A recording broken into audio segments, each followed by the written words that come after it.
তেসরা আগস্ট রবিবার দক্ষিণ দিনাজপুর জেলার কুশমন্ডি ব্লকের নীলকণ্ঠ স্বর্গ অনাথ আশ্রমে state agriculture technologist service association কৃষি আধিকারিকদের সংগঠন দক্ষিণ দিনাজপুর জেলা শাখার পক্ষ থেকে নীলকণ্ঠ স্বর্গ আশ্রমে অনাথ শিশুদের 2 থেকে 3 মাসের খাদ্য সামগ্রীর পাশাপাশি বস্ত্র ও শিক্ষা সামগ্রী তুলে দেওয়া হলো।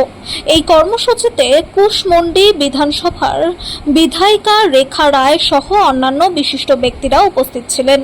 State agriculture technology service association কৃষি আধিকারিকদের সংগঠন দক্ষিণ দিনাজপুর জেলা শাখা থেকে আমরা এখানে কুশমন্ডি যে অনাথ আশ্রম আছে সেই অনাথ আশ্রমে 30টা বাচ্চাকে 2 থেকে 3 মাসের খাওয়ার সামগ্রী, এখানে চাল, ডাল, আলু, তেল এগুলো আছে।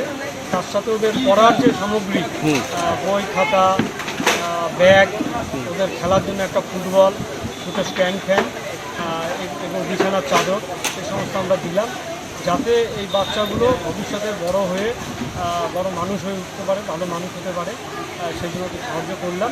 এবং ভবিষ্যতে ওদের যদি আরও কোনো সামগ্রীর প্রয়োজন হয়, শিক্ষার ক্ষেত্রে যে কোনো রকমের সামগ্রী আমাদের কাছে চাইলে আমরা ওদেরকে সাহায্য করি।